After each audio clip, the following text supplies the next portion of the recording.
कर्नाटक में जनता ने अपना जनादेश ईवीएम में बंद कर दिया है, जिससे 13 मई को पर्दा हटेगा। इस बीच सबकी जिज्ञासा इस बात की है कि आखिर कर्नाटक की सत्ता पर किस पार्टी का कब्जा होगा। वोटिंग के बाद आए तमाम एग्जिट पोल इस ओर इशारा कर रहे हैं कि कर्नाटक की सत्ता में कांग्रेस की वापसी होगी और कांग्रेस बहुमत के आंकड़े को पार कर सकती है। तमाम एग्जिट पोल के आंकड़े देखिए अनुमान लग रहा है कि कर्नाटक में सीधी लड़ाई बीजेपी और कांग्रेस के बीच रही और कुछ सीटें अन्य के खाते में गई। हालांकि इस अन्य में भी केजरीवाल की पार्टी आम आदमी पार्टी का कोई जिक्र नहीं था। ऐसे में सवाल उठ रहा है कि आखिर आम आदमी पार्टी ने चुनाव से पहले कर्नाटक में सरेंडर क्यों कर दिया था।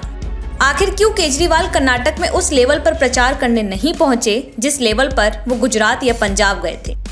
तो आइए आपको इन सवालों के पीछे की इनसाइड स्टोरी बताते हैं। माना जा रहा है कि कर्नाटक चुनाव के बीच जब नीतीश कुमार दिल्ली पहुंचे थे तो उन्होंने राहुल गांधी और कांग्रेस के बड़े नेताओं से मुलाकात की।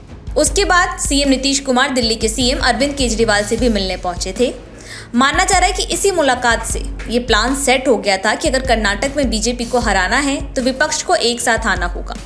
और इस मुलाकात के बाद केजरीवाल ने जालंधर उपचुनाव के लिए प्रचार किया, लेकिन उम्मीदवार उतारने के बाद भी वो कर्नाटक में प्रचार करने नहीं गए। इस वक्त देश बहुत मुश्किल दौर से गुजर रहा है और जैसे मैंने कई बार बोला है कि शायद आज़ादी के बाद की सबसे भ्रष्ट सरकार आज देश के अंदर है और एक आम आदमी के लिए अपने घर का खर्चा चलाना मुश्किल हो रहा है। इसलिए बहुत ज़रूरी है कि सभी विपक्ष और सारा देश एक साथ आके इकट्ठा होके और केंद्र के अंदर सरकार बदले और ऐसी सरकार आनी चाहिए जो कि इस देश को विकास दे सके और इस देश के लोगों को उनकी समस्याओं से मुक्ति दे सके। नीतीश जी ने पहल की है और सबको इकट्ठा कर रहे हैं, लोगों को इकट्ठा कर रहे हैं, विपक्ष को इकट्ठा कर रहे हैं, दलों को इकट्ठा कर रहे हैं और बहुत अच्छा वो कर रहे हैं। हम पूरी तरह से इनके साथ हैं और जिस तरह से ये सबको जोड़ रहे हैं हम उनके साथ। कर्नाटक चुनाव से केजरीवाल के दूर होने का जो दूसरा और अहम कारण माना जा रहा है वो ये है कि कर्नाटक चुनाव की सरगर्मी के बीच दिल्ली में आम आदमी पार्टी को बैक टू बैक 2 झटके लगे थे। पहला झटका दिल्ली के पूर्व डिप्टी सीएम मनीष सिसोदिया को दिल्ली शराब घोटाले के आरोप में गिरफ्तार किया गया और दूसरा झटका तब लगा जब सीबीआई ने दिल्ली के सीएम अरविंद केजरीवाल को दिल्ली शराब घोटाले के आरोप में पूछताछ के लिए बुलाया। सियासी गलियारों में ये चर्चा है कि इस वजह से आम आदमी पार्टी और केजरीवाल ने अपना पूरा ध्यान दिल्ली और उसकी सियासत पर केंद्रित रखा और कर्नाटक चुनाव से दूरियां बना ली। अब आपको ये भी बता देते हैं कि केजरीवाल के कर्नाटक ना जाने से सीधे तौर पर कांग्रेस को कैसे फायदा मिला। इसे ऐसे समझा जा सकता है कि गुजरात चुनाव के दौरान केजरीवाल के बम्पर प्रचार का फायदा सीधे तौर पर बीजेपी को मिला और कांग्रेस को केजरीवाल की प्रचार की वजह से नुकसान झेलना पड़ा था। गुजरात की 182 सीटों में से आपको 5 सीटें मिली थी, वहीं कांग्रेस को 17 सीटें मिली थी।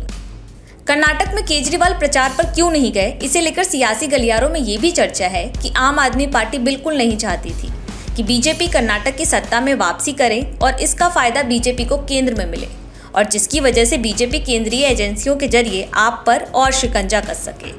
इसलिए बीते कुछ समय से केजरीवाल कुछ मुद्दों पर कांग्रेस का समर्थन करते भी दिख रहे थे। जब राहुल गांधी की लोकसभा सदस्यता गई थी तब केजरीवाल ने दिल्ली विधानसभा में राहुल गांधी के समर्थन में बीजेपी पर जमकर निशाना साधा था। क्या हाल बना दिया देश का तुम लोगों ने, इसी के लिए आजादी की लड़ाई लड़ी थी और अभी राहुल गांधी की सदस्यता तुम लोगों ने समाप्त कर दी। राहुल गांधी की सदस्यता समाप्त कर दी इन लोगों ने। डरते हो यार, तुम लोग तो बहुत डरपोक निकले। भारत के इतिहास में सबसे भ्रष्ट प्रधानमंत्री अगर कोई हुआ है, सबसे भ्रष्ट प्रधानमंत्री अगर कोई हुआ है, भारत के इतिहास में सबसे भ्रष्ट,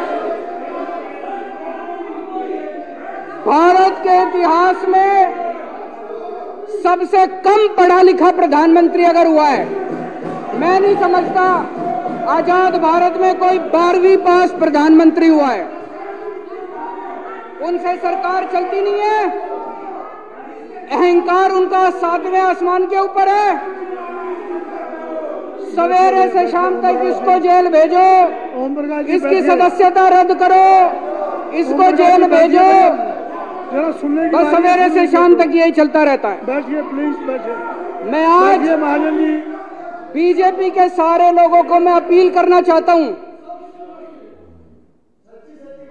नरेंद्र मोदी जी के नेतृत्व के अंदर आज पूरे देश को तबाह करने की कोशिश की जा रही है। जो लोग देश को तबाह करना चाहते हैं, बीजेपी में रहो, और जो लोग देश को बचाना चाहते हैं, आज बीजेपी छोड़ दो।